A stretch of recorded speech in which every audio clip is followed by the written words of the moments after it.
छत्तीसगढ़ में 2020 से ले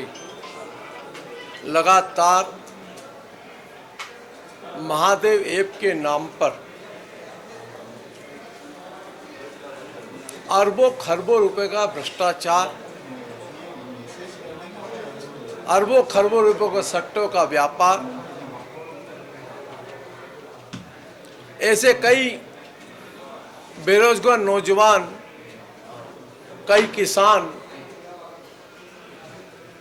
जिनके बैंकों के अंदर खाते खुलवा दिए और उसके अंदर आदान प्रदान हुआ करोड़ों अरबों रुपए का,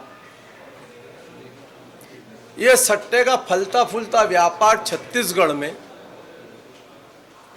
और इसको लेकर के भारतीय जनता पार्टी लगातार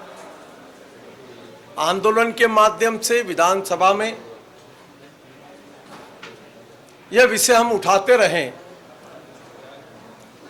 सुर्खियों में भी समाचार पत्रों की बनी रही। और जब महादेव ऐप को लेकर के जब मैंने ईडी को शिकायत की, वह तथ्य, वह सब चीजें उनको उपलब्ध कराई कि किन के संरक्षण में यह काम चल रहा है। विदेश में बैठे हुए लोग जिनके माध्यम से छत्तीसगढ़ में संचालन हो रहा था, तात्कालीन सरकार उस समय की कांग्रेस पार्टी की सरकार, उसके नेता, उसके अधिकारी उसमें इन्वॉल्वमेंट हैं, जो इसकी करोड़ों रुपए की लेन देन, और जब ईडी की एंट्री होने के बाद ईडी ने ऐसे कई अधिकारियों के बारे में तथ्य एकत्र किए, इनकी जानकारियां आई,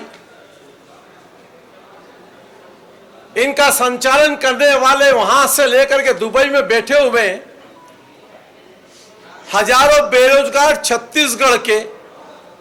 जिनको कांटेक्ट पे ले जाकर के वहां पर उनका संचालन करवा रहे हैं। ये जानकारी होने के बाद भी सरकार ने स्वयं ने कभी संज्ञान में नहीं लिया। छोटे छोटे लोगों के ऊपर कार्रवाई करना, लेकिन वो कार्रवाई क्या, जुआ सट्टा एक्ट के तहत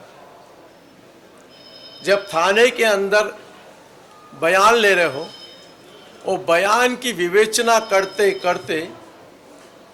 अधिकारी बैंक में जाता है और एक अभियुक्त अपनी शिकायत करता है कि मेरे बैंक में मेरा खाता नहीं है साहब, मेरे खाता नहीं है इसके अंदर। उसके बाद में भी उसके खाते में करोड़ों की लेन देन हो जाती है, और वो जा कर के बोलता है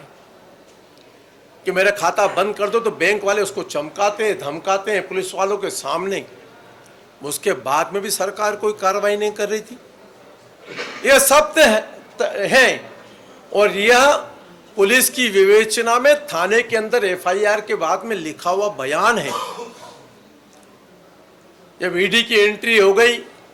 और ईडी की एंट्री में कई बड़े बड़े दिग्गजों के नाम जब खुलना चालू हुए, उनकी लेन देन की बातचीत आई, सरकार की जानकारी के बाद में भी सरकार ने कुछ नहीं किया। जब वर्तमान नई सरकार आ गई, पहला विधानसभा सत्र है, मैंने गृह मंत्री का ध्यान आकर्षित किया और मैंने बताया कि किस किस तारीख को किन किन थानों के अंदर एफआईआर है। आपने कहा 90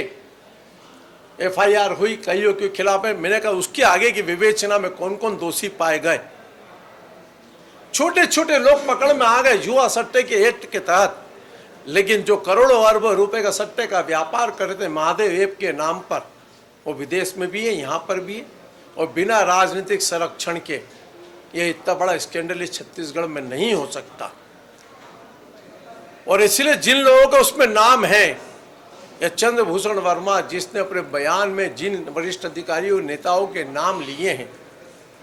ये समाचार पत्रों में खुलेआम छपा है। और मैंने आग्रह किया गृह मंत्री से उसको संज्ञान में लेकर के उन सब के खिलाफ में कार्रवाई करना चाहिए।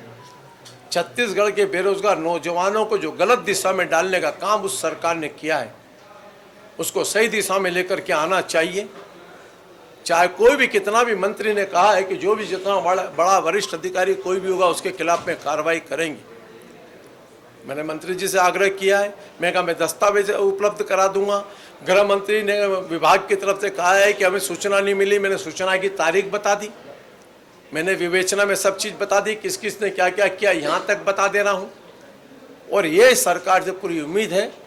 कि ऐसे भ्रष्टतम अधिकारी जो छत्तीसगढ़ को बदनाम करने के लिए छत्तीसगढ़ की राजनीति को दूषित करने का काम कर रहे हैं, उनके खिलाफ में सरकार जरूर कार्रवाई करेगी। राहुल गांधी की भी यात्रा